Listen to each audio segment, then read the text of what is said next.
తాకట్లో ఉన్న మీ బంగారాన్ని విడిపించి ఆ రోజు ఆన్లైన్ రేటుకి కొంటాం. Sharma gold company. Welcome to Suman TV. నేను మీ సుమన్ టీవీ నాగ్.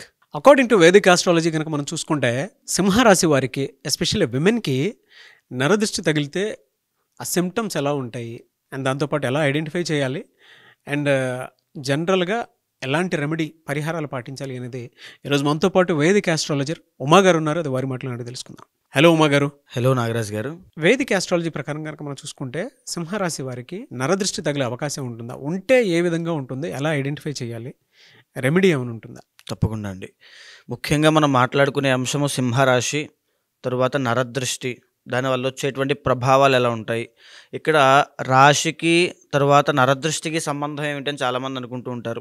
ఒక్కొక్క నక్షత్రానికి డిఫాల్ట్గా కొన్ని వారి యొక్క శక్తి సామర్థ్యాలు నిర్ణయించబడతాయి, వాళ్ళ యొక్క ఆరోగ్య సమస్యలు నిర్ణయించబడతాయి. ఒక్కొక్క రాశికి ఒక్కొక్క స్థాయిలో వాళ్ళ యొక్క మానసిక స్థితి, శారీరక స్థితి ఉంటుంది. ఎప్పుడైతే నరదృష్టి అనేది ఎఫెక్ట్ అవుతుందో, ఉదాహరణకి నరదృష్టిలో ఎన్ని రకాలు ఉన్నాయో కూడా నేను చెప్పానండి, అది మళ్ళీ చెప్తాను ఇప్పుడు.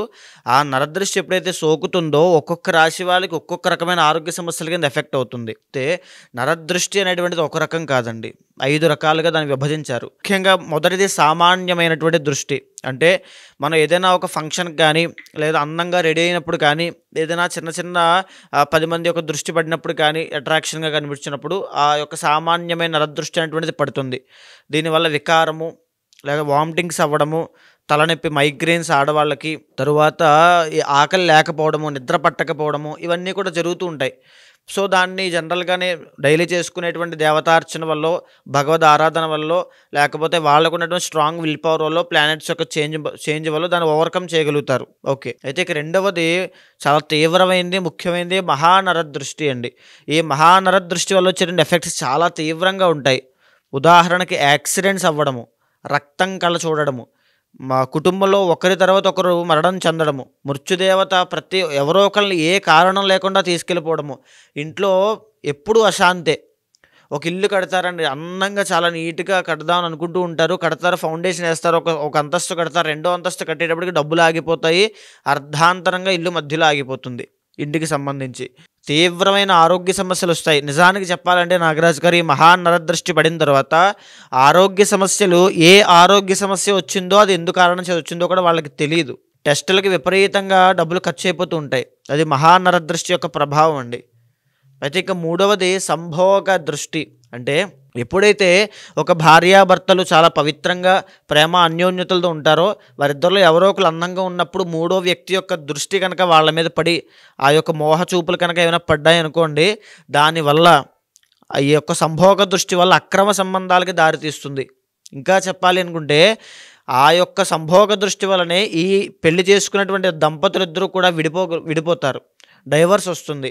లేకపోతే ఈ యొక్క అనుమానాలు, సందేహాలు, భార్యని భర్త సరిగ్గా పట్టించుకోకపోవడము, ఇంతకు ముందులాగా సరిగ్గా ఉండకపోవడము. సో ఇవన్నీ కూడా సంభోగ దృష్టి వల్ల కలిగినటువంటి దృష్టి. ఇది ఈ యొక్క పెళ్ళైనటువంటి వాళ్ళ మీద తీవ్రంగా పడుతుంది. వాళ్ళకి ప్రేమికులైనా ఎవరైనా సరే ఒక రిలేషన్షిప్ని ఇబ్బంది పెట్టేటువంటిది సంభోగ దృష్టి. అయితే ఇంక 4వది సంతాన దృష్టి అని ఉంటుందండి.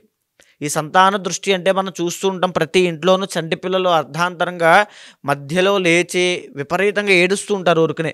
తరువాత వాళ్ళకి ఆకలి వేయదు, నిద్ర పట్టదు, తినరు, మాట వినరు, హాస్పిటల్ తీసుకెళ్ళాలి, లేకపోతే కడుపులో బాగాలేక వాళ్ళకి మోషన్స్ అవ్వడము, జ్వరం పట్టడము, లేకపోతే ఏది తినాలనిపించదు, చిక్కిపోతుంటారు, పేల మొహం వేసేస్తారు, అదో రకంగా అయిపోతారు, వర్చస్సు తగ్గిపోతుంది పిల్లల విషయంలో.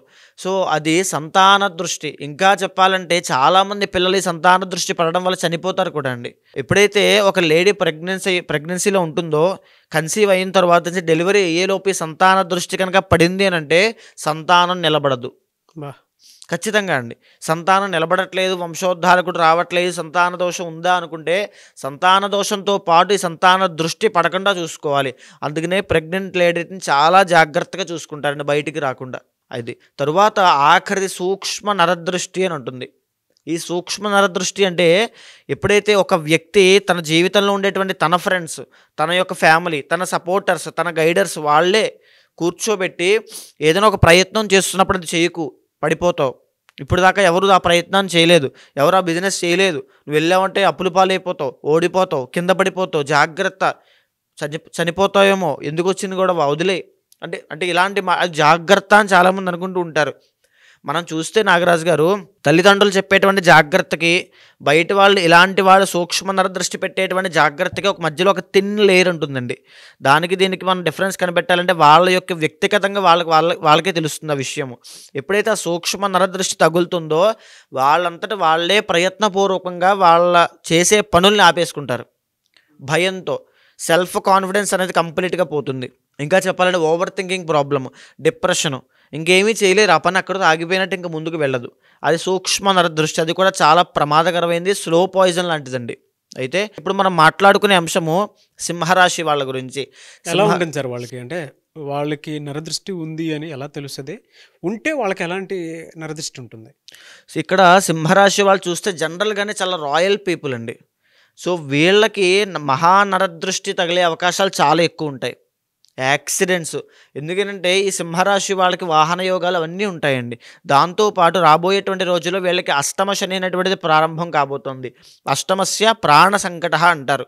సో దీనివల్ల యాక్సిడెంట్స్ అవ్వడము, లేకపోతే గృహయోగాలు మధ్యలో ఆగిపోవడము, శుభకార్యాలు అంటే పెళ్ళి కానీ లేకపోతే ఇంట్లో ఏదైనా శుభకార్యం పెట్టుకున్నప్పుడు అది మధ్యలో ఎంగేజ్మెంట్ దాకా వచ్చి ఆగిపోవడము, లేకపోతే లవ్ ఫెయిల్యూర్స్ అవ్వడము, లేకపోతే తీవ్రమైన ఆరోగ్య సమస్యలు. అష్టమస్య ప్రాణ సంకటహర ఎందుచేత అన్నానంటే నాగరాజు గారు, అష్టమ స్థానంలో ఏమున్నా, అష్టమ స్థానం ఏం చెప్తుందండి? Sudden changes. సో ఎప్పుడైతే అష్టమ స్థానంలో ఆ శని యొక్క దృష్టి పడుతుందో సడన్గా మొత్తాన్ని మారిపోతాయి. సడన్గా హాస్పిటల్కి వెళ్ళాల్సి వస్తుంది.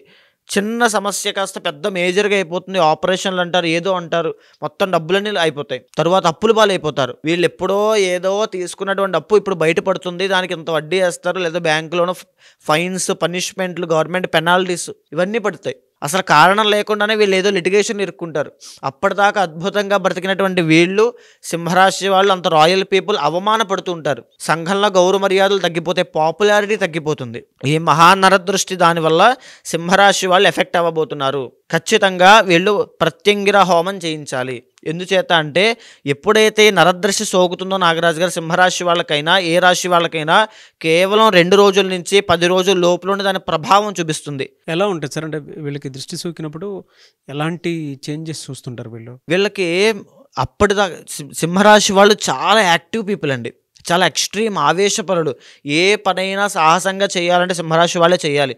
ఎప్పుడైతే మహానరదృష్టి సోకుతుందో సింహరాశి వాళ్ళు పీలగా అయిపోతారు, అంటే భయకంపితులు అయిపోతారు. వాళ్ళు ఏ పని చేయలేరు, ఉత్సాహంగా చేయలేరు, బయటికి రాలేరు, ఏ పని చేయబుద్ధి అవ్వదు, పూజలు కూడా చేసుకోవాలనిపించదు, ఆకలి వేయదు, నిద్ర పట్టదు, పీడకలలు రావడం. అష్టమ స్థానం కాబట్టి మహానరదృష్టి సోకిన తర్వాత పీడకలలు రావడము, కళల్లో భయానికి సంబంధించిన అంశాలు కనబడము, తరువాత ఆరోగ్య సమస్యలు ఎఫెక్ట్ అవ్వడము, లేకపోతే అప్పుల వాళ్ళు, బయట వాళ్ళు అందరూ వీళ్ళని వేధించేటువంటి మాటలతో తోలనాడడము.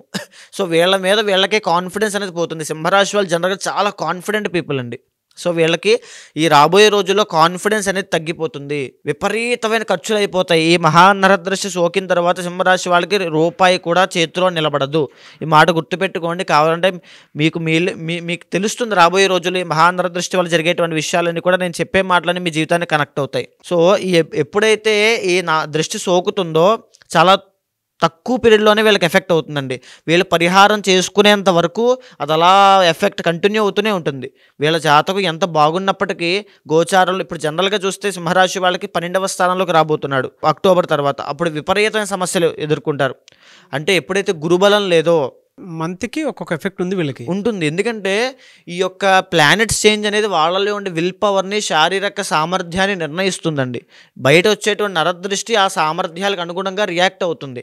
దానివల్ల వీళ్ళ యొక్క ప్రభావం, వీళ్ళ జీవితంలో వచ్చేటువంటి పరిస్థితులు నిర్ణయించబడతాయి. ఏ మంత్ నుంచి, అంటే జనవరి నుంచి డిసెంబర్ వరకు ఉండే మంత్లో ఎలా ఎఫెక్ట్ ఉంటుంది? ఇప్పుడు ముఖ్యంగా జనవరి టు మార్చి దాకా సూక్ష్మ నరదృష్టి అని ఉంటుందండి ఈ సింహరాశి వాళ్ళకి. దీనివల్ల వీళ్ళు ఏ పని చేయాలనుకున్నా చుట్టూ ఉండేటువంటి వాళ్ళే చెడగొడుతూ ఉంటారు. వీళ్ళు ఒక రాంగ్ డిసిజన్ తీసుకునే అవకాశాలు చాలా ఎక్కువ శాతం ఉంటాయి. తీసుకుని ఇబ్బంది పడేటువంటి శాతం ఉంటుంది. అనవసరమైన విషయాల్లో వేలు పెట్టి ఇబ్బంది పడతారు. అది గవర్నమెంట్ పరంగా లిటిగేషన్స్ అవ్వచ్చు, మ్యారీడ్ లైఫ్లో అవ్వచ్చు, తరువాత పనిచేసే చోట కొలీగ్స్తో అవ్వచ్చు. ఈ ఇబ్బందులు అనేవి ఖచ్చితంగా మార్చి దాకా కనబడతాయి సూక్ష్మ నరదృష్టి వల్ల. మార్చి దగ్గర నుంచి అక్టోబర్ దాకా వీళ్ళకి మహానరదృష్టి రాబోతుంది. తీవ్రంగా ఇబ్బందులు పడబోతున్నారు. అంటే ఒక వాహనం కొంటారు, ఆ మహానరదృష్టి ఖచ్చితంగా సోకుతుంది. దానివల్ల యాక్సిడెంట్ అవ్వడము, అష్టమ శని కాబట్టి. తర్వాత ఆరోగ్య సమస్యలు, ఫ్యాటీ లివర్ అండి. సింహరాశి వాళ్ళకి మరీ చెప్తున్నాను, ఫ్యాటీ లివర్ అవ్వచ్చు, గాల్ బ్లాడర్ స్టోన్స్ అవ్వచ్చు, లేకపోతే స్కిన్ అండి. So Ravi, sun planet signifies Ravi, skin కాబట్టి స్కిన్ క్యాన్సర్లు, స్కిన్ బ్లడ్ ఇన్ఫెక్షన్స్, బోన్స్కి సంబంధించిన ఇబ్బందులు, ఇవన్నీ ఈ యొక్క మార్చి దగ్గర నుంచి అక్టోబర్ లోపు యొక్క సింహరాశి వాళ్ళకి రాబోతున్నాయి. రెమెడీ ఏంటి సార్ దీనికి? అంటే ప్రత్యంగిర హోమం అండి, మహాప్రత్యంగిర హోమము ఖచ్చితంగా చేయించాలి. దాంతోపాటు ప్రతిరోజు సింహరాశి వాళ్ళు వెంకటేశ్వర స్వామి ఆరాధన చేయడం కానీ, ఆయన దర్శనం చేసుకోవడం కానీ ఖచ్చితంగా చేయాలి. నేను ఒక మంత్రం చెప్తానండి, ఓం నమో నారాయణాయ అనేటువంటి మంత్రము, చాలా తేలికైన మంత్రము. బ్రహ్మ ముహూర్తంలో లేచి ప్రతిరోజు 108 సార్లు జపం చేయాల్సిందే. ఎంత జపం చేసినా, ఎంత దర్శనం చేసుకున్నా, ఇంకొక విషయం, ఈ నరదృష్టి సోకిన వాళ్ళకి పూజలు చేసేటువంటి ఆసక్తి తగ్గిపోతుందండి, కాన్సన్ట్రేషన్ ఉండదు, భక్తి శ్రద్ధ అనేటువంటిది ఉండదు. ముక్కుబడి శ్రాద్ధంలాగా చెప్పారు కదా అని ఏదో చేస్తుంటారు తప్ప అక్కడ కూర్చుని స్వామి మీద ఆ యొక్క కనెక్ట్ అయ్యేటువంటి విధానం ఉండదు వీళ్ళకి. కాబట్టి మహాప్రత్యంగిర హోమం ఎప్పుడైతే చేస్తారో, ఆ యొక్క అమ్మవారి యొక్క జపాన్ని అభిమంత్రించి వాళ్ళ మీద ఎప్పుడైతే జల్లుతారో, తర్వాత రక్షాసూత్రాలు ఎప్పుడైతే చేతికి కడతారో వాళ్ళకి నరదృష్టి అంతా పోతుంది. మహా నరదృష్టి సోకదు, ఇంటిళ్ళ పాదికి కుటుంబ సభ్యులకు కూడా రక్షా కవచంలా ఉంటుంది. సో తప్పకుండా ఇప్పుడు నేను చెప్పేటువంటివి నరదృష్టి అనేటువంటిది సింహరాశి వాళ్ళకి ఏమిటి, ఈ లింక్ ఏంటి అనుకుంటుంటారని చాలామంది. సో రాబోయే రోజుల్లో వాళ్ళు చూడబోతున్నారు, ఇవన్నీ కూడా వాళ్ళకి అర్థమవుతాయి. ఇప్పుడు చెప్పినటువంటి మాటలు ఆ రోజు ఆయన చెప్పారు కదా అని గుర్తుకొస్తాయి వాళ్ళకన్నీ కూడా. ఖచ్చితంగా మహాప్రత్యంగిర హోమం చేయించండి. ఎవరికి వారికి సంబంధించినటువంటి వాటిలో కనుక మనం చూస్తే వ్యక్తిగత జాతకం ప్రకారం ఒక్కొక్కరికి ఒక్కొక్క దోషాలు అవి ఉంటూ ఉంటాయి.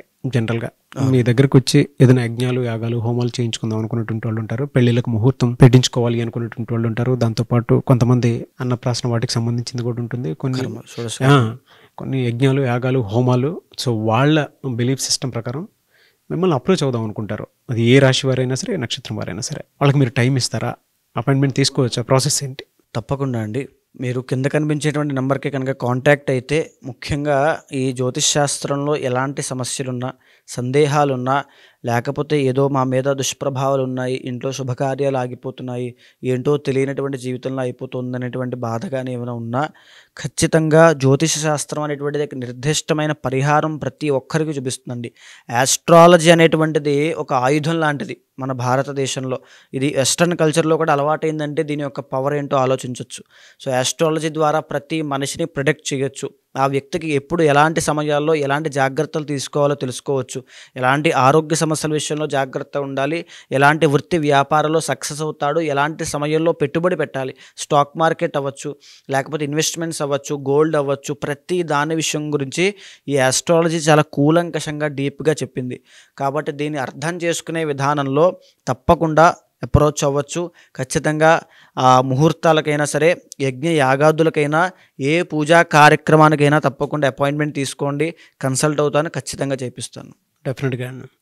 Anyway sir, thank you so much అమ్మ గారు. థ్యాంక్ యూ అండి. చూసారు కదా వీడియో. ఈ వీడియోపై మీ అభిప్రాయాన్ని కమెంట్ బాక్స్లో పోస్ట్ చేయండి. ముఖ్యంగా మీరు కనుక ఉమా గారిని వేదిక్ ఆస్ట్రాలజీ ప్రకారం మీకు ఉండేటువంటి లైఫ్ స్టైల్లో ఏదైనా చేంజెస్ తీసుకురావాలి అనుకున్నటువంటి వాళ్ళు, లేదనంటే ఏదైనా యజ్ఞాలు, యాగాలు, హోమాలు లాంటివి చేసుకోవాలి అనుకున్నా, అండ్ దాంతోపాటు మీకు ఏదైనా డౌట్స్ ఉన్నా కూడా త్రూ వేదిక్ ఆస్ట్రాలజీ కనుక వెళ్ళాలి అనుకుంటే స్క్రీన్ మీద మీకు ఉమా గారి కాంటాక్ట్ నెంబర్ కనిపిస్తుందని మీరు కాల్ ఆర్ మెసేజ్ వాట్సాప్ చేసి వెంటనే అపాయింట్మెంట్ బుక్ చేసుకోవచ్చు. అండ్ ఈ వీడియో లైక్ చేయండి, షేర్ మాత్రం తప్పకుండా చేయండి. ఇలాంటి మరిన్ని వీడియోస్ కోసం మా ఛానల్ ఫాలో అవ్వండి. Thank you.